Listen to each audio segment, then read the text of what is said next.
पूर्वोत्तर झारखंड की दो आदिवासी कवयित्रियों के दो काव्य संग्रह ईश्वर और बाजार नंगाड़े की तरह बसते शब्द।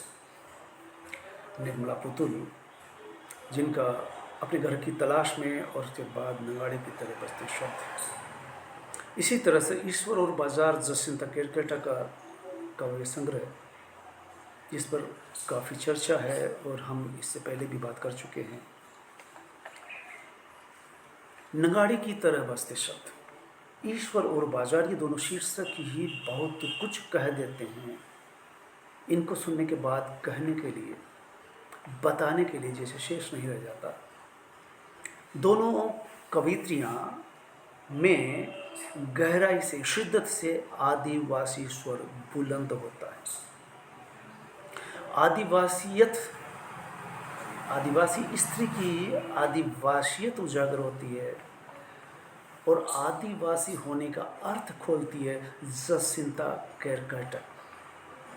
दोनों ही कवित्रियाँ आदिवासी प्रतिरोधी स्वर को किस तरह से बुलंद करती है, ये इनकी पंक्तियाँ कविता की पढ़ करके आपको भी इस बात का शिद्दत से एहसास होगा और समझ सकेंगे कि ये किस तरह से नगाड़े की तरह बजते शब्द। नगाड़ा जब बजता है युद्ध के मैदान में तो सैनिकों में जोश आ जाता है, और आदिवासी में जब नगाड़ा बजता है तो विरोधियों पर टूट पड़ने का एक आगाज, आह्वान होता है।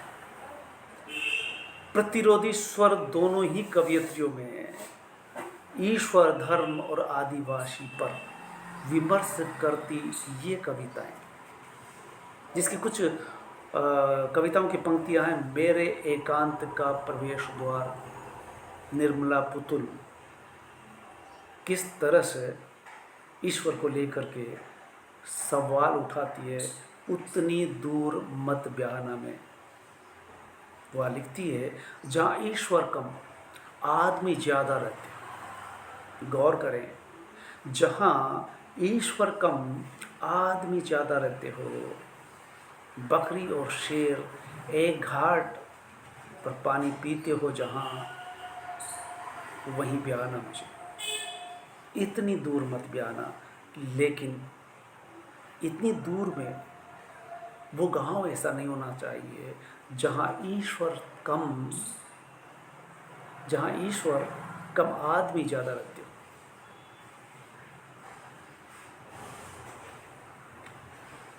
तो इस तरह से ये पंक्तियाँ कुछ कहती हुई नज़र आती है, लेकिन ईश्वर और बाजार में इसको बखूबी 7-8 कविताएं हैं जिनको लेकर के आप अंदाज़ा लगा सकते हैं। और बगावती तेवर दिखाती हुई निर्मला पुतुल की कुछ कविता है, बिटिया मुर्मू और तुम जहाँ हो वहीं से उठो, कुछ मत कहो सजोनी किसको, संथाल परगना में अधूरे सपने लिए युवतियां हैं, सवाल करती औरत क्या मैं हूँ तुम्हारे लिए, धीरे धीरे अक्सर चुप रहने वाला आदमी कभी न कभी बोलेगा ज़रूर, सिर उठाकर चुप्पी टूटेगी एक दिन, धीरे धीरे उसकी उतनी ही जन्मेगी निर्मला पुतुल, इसलिए चुप नहीं रहूँगी, उगलूँगी तुम्हारे विरुद्ध आग, तुम मना करोगे जितना उतनी ही जोर से चीखूँगी मैं। इसी तरह से जसिंता केरकेटा की कुछ पंक्तियाँ जो गौर करने लायक है, वो जब तुम प्रतिरोध करते हो, इस कविता को सुनिए और अंदाज़ा लगा सकते हैं कि हमारा प्रतिरोध और तुम्हारा प्रतिरोध, हमारा और तुम्हारा दोनों में कितना अंतर है। हम जब आक्रोशित होते हैं क्या करते हैं? जब हम आक्रोशित होते हैं क्या करते हैं, तुम्हारे अन्याय के खिलाफ प्रतिरोध में कविताएं लिखते हैं, पर तुम हमारे खिलाफ प्रतिरोध में जब भी निकलते हो हमारी हत्याएं करते हो। हम हत्या को हत्या कहते हैं और तुम हमारी हत्याओं को अपना प्रतिरोध बताते हो। तुम हमारी हत्या की जगह कविताएं क्यों नहीं लिखते? तुम कविताएं क्यों नहीं लिख पाते? तुम चाहते हो हम भी प्रतिरोध में कविता लिखना छोड़ दें, इसके बदले कोई हत्या करें, पत्थर फेंकें या घर जलाएं, पर हम ऐसा कुछ नहीं करते।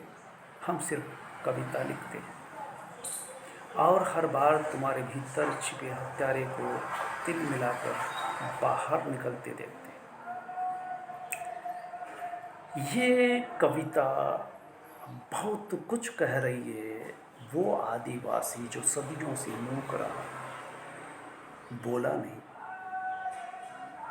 प्रतिरोध में स्वर नहीं उठाए, जब वो लिपिबद्ध कर रही है कवियत्री तो कह रही है कि तुम सीधे हत्या करते, प्रतिरोध में तुम कुछ बोलते नहीं, कुछ व्यक्त नहीं करते, बल्कि हत्या करते।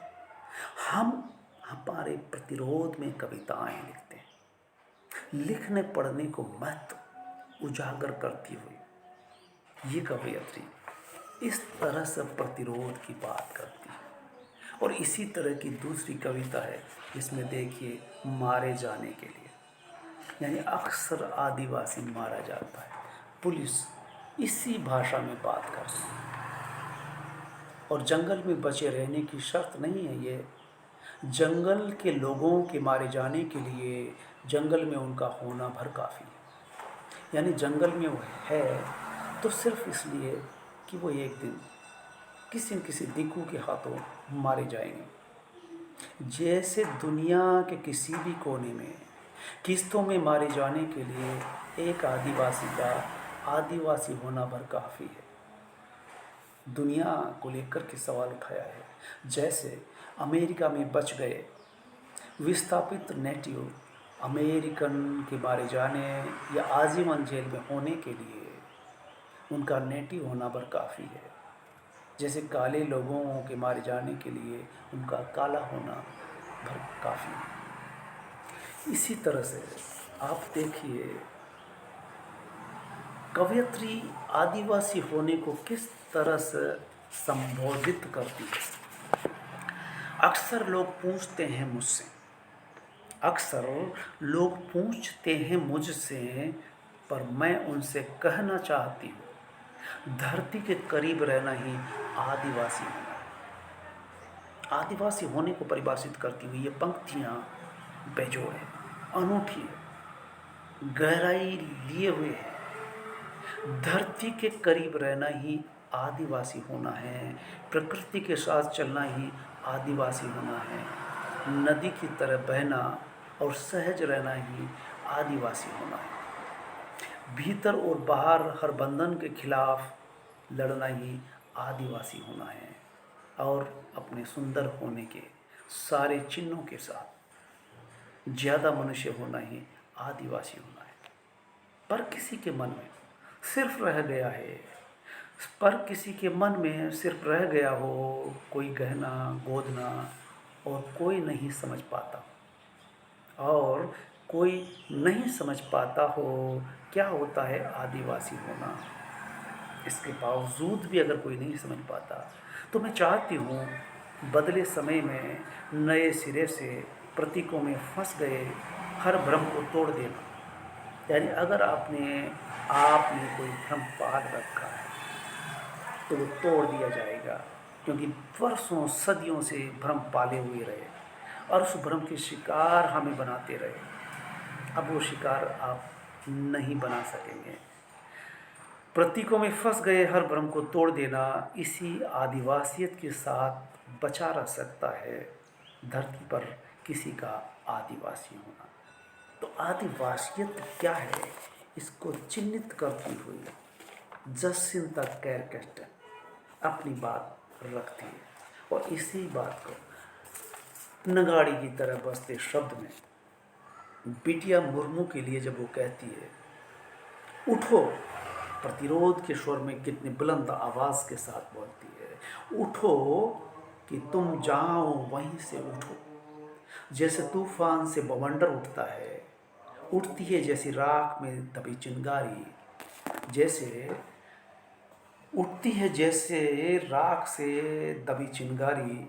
यानी तुम अब तक दबाए गए, शोषित किए गए, प्रताड़ित किए गए, लेकिन तुम उस दबी हुई चिंगारी की तरह उठ सकते हो। और उठने के लिए कोई विशेष स्थान तलाशने की ज़रूरत नहीं है। जहाँ जैसी भी अवस्था में हो, वहीं से उठो और आवाज़ को बुलंद करो। इसी तरह से आओ मिलकर बचाएं। क्या बचाएं? अपनी बस्तियों को बचाएं, अपनी बस्तियों को नंगी होने से, शहर की आबो हवा से बचाएं, उसे बचाएं डूबने से। पूरी की पूरी बस्ती को हड़िया नहीं, शराब में अपने चेहरे पर संताल परगना की माटी का रंग, भाषा में झारखंडीपन बचाएं। ठंडी होती दिनचर्या में जीवन की गर्माहट, मन का हरापन, भोलापन, दिल का अक्खड़पन, जुझारूपन भी। भीतर की आग, धनुष की डोरी, तीर का नुकीलापन, कुल्हाड़ी की धार, जंगल की ताज़ा हवा, नदियों की निर्मलता, पहाड़ों का मौन, गीतों की धुन, मिट्टी का सौंदापन, फसलों की लहलहाट बचाएं।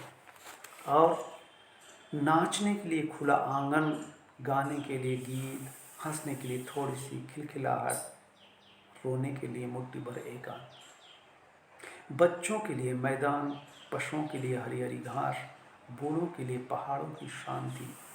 और इस अविश्वास भरे दौर में थोड़ा सा विश्वास, थोड़ी सी उम्मीद, थोड़े से सपने। कवयित्री अपने सपने बचाने की भी बात करती। जिनके सपने मर जाते हैं, उनकी संस्कृति, परंपरा, अस्तित्व खत्म हो जाया करता है। इसलिए सपने बचे रहना बेहद जरूरी है। एक जगह महाश्वेता देवी लिखती है कि सपना देखने का अधिकार होना चाहिए, मूल अधिकार होना चाहिए। सपना कितना महत्वपूर्ण होता है मनुष्य के लिए। आगे लिखती हैं, आओ मिलकर बचाएं, कि इस दौर में भी बचाने को बहुत कुछ बचा है, जब भी अब भी हमारे पास। ये बड़ी आशावादी पंक्तियां हैं।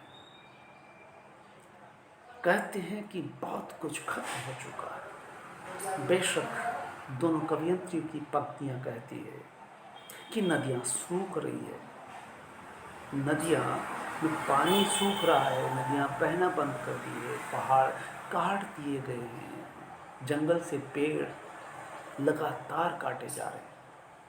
वो कहती है कि अभी भी बचाने के लिए इतना कुछ है कि अगर अभी भी हम बचा सकें तो बहुत कुछ बचा सकते हैं। यानी अभी भी हम बचाएं तो जीने के लिए इतना कुछ है कि अभी जिया जा सकता है। लेकिन अगर हम उठ खड़े हुए, अगर हम जागरूक हुए, अगर हम शिक्षित हुए, अगर हम प्रतिरोध में स्वर उठाते रहे, कलम उठा कर के लिखते रहे, और ऐसा नहीं है कि आप अगर ख़त्म कर देंगे तो सब कुछ खत्म हो जाएगा, फिर भी इतना कुछ बचा रहेगा। और वो बची हुई चिंगारी फिर राख में से उठ खड़ी होंगी। किस तरह से इस बात को निर्मला पुतुल नंगाड़े की तरह बजते शब्द में व्यक्त करती है, उतनी ही जन्मेगी निर्मला पुतुल। कैसे? इसलिए चुप नहीं रहूंगी, अब उगलूंगी तुम्हारे विरुद्ध आग, तुम मना करोगे जितना, उतनी ही जोर से चीखूंगी मैं। यानी अब हमारी आवाज़ को बंद नहीं किया जा सकता, बल्कि अब चीख निकलेगी और चीख दूर तक जाएगी। वो सब मिलकर के फिर लड़ेंगे। इस तरह से दोनों कवियतें, इन दोनों संग्रह कुछ इस तरह का व्यक्त करती है जिसमें अनूठापन है, आदिवासियत का बोध है। आदिवासी क्या चाहते हैं, क्या चाहत है इस लोकतंत्र से, इस जनतंत्र में जनता क्या चाहती है, खास करके ये आदिवासी आवाज़, ये आदिवासी स्वर गूंज रहे हैं।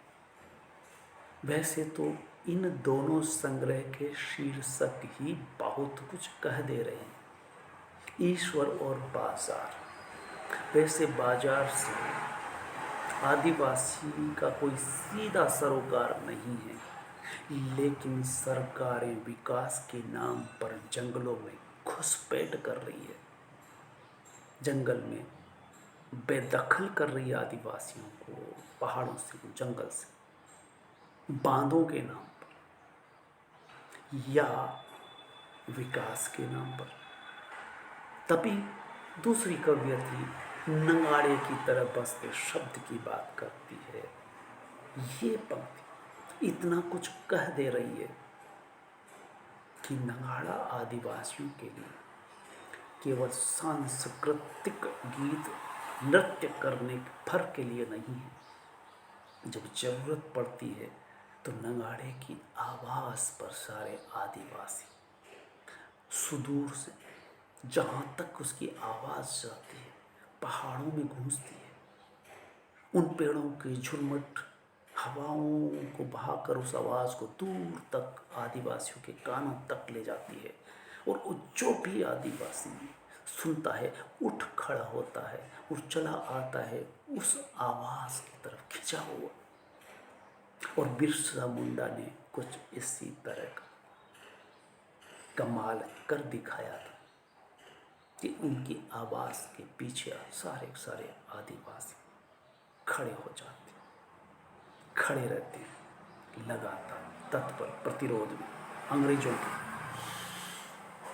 और वो आदिवासी भूखे नंगे अपनी ज़मीन को बचाने के लिए, जंगल को बचाने के लिए, फिर इसके बाद मुख्य धारा, तथाकथित मुख्य धारा खड़ी होती है और वर्षों पर्यंत, वर्षों बाद गांधी जी के नेतृत्व में लड़ पाती है, जिसको सिद्धू कानू और बिरसा मुंडा लड़ते हैं। और उसी आवाज़ को फिर अपने शब्दों में तब्दील करती है नंगाड़े की तरह बसते शब्द। तो दूसरी तरफ जसिंता कैरकेटा ईश्वर और बाजार को लेकर के जिस तरह से 7-8 कविताएं ईश्वर को प्रश्नांकित करते हुए लिखती है, और इनकी आवाज़ न केवल अपने प्रदेश तक सीमित रहती है, अपितु पूरे देश में सुनाई देती है जहाँ भी आदिवासी बसते हैं,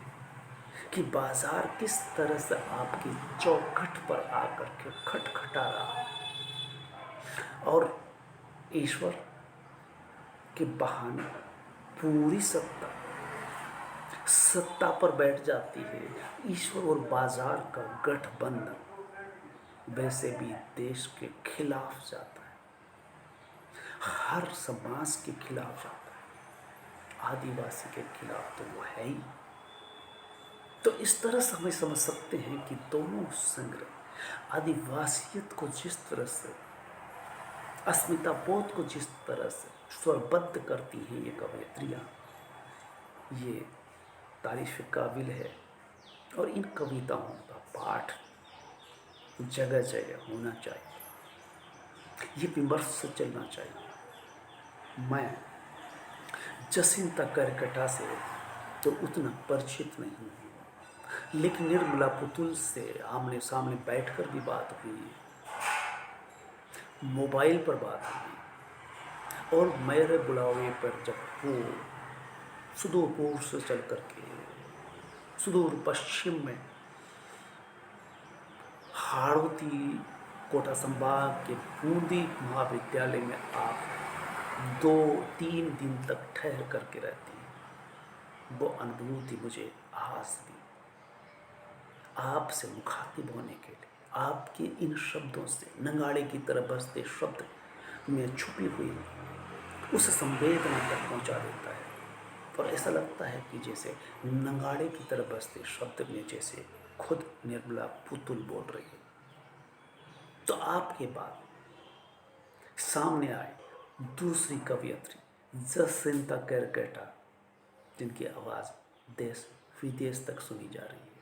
विदेशों में आपको बराबर बुलाया जा रहा है, ये कह करके कि उस स्वर को सुनना चाहते हैं, उस अस्मिता को हम भी एहसास करना चाहते हैं कि किन परिस्थितियों में आप अपना वजूद बनाए हुए हैं, बावजूद इसके कि सत्ता भी आपके खिलाफ है, सामाजिक संरचना भी आपके खिलाफ है, दिखुओं से आपकी लड़ाई हमेशा से चलती आ रही है, फिर भी आप अपनी अस्मिता बनाए हुए हैं। और आज पत्रकारिता में कवि के रूप में, कवयित्री के रूप में, उपन्यासों के रूप में, कहानियों के रूप में आप सारी दुनिया को अपनी सच्चाई सामने ला रहे हैं। जोहार, जय हिंद,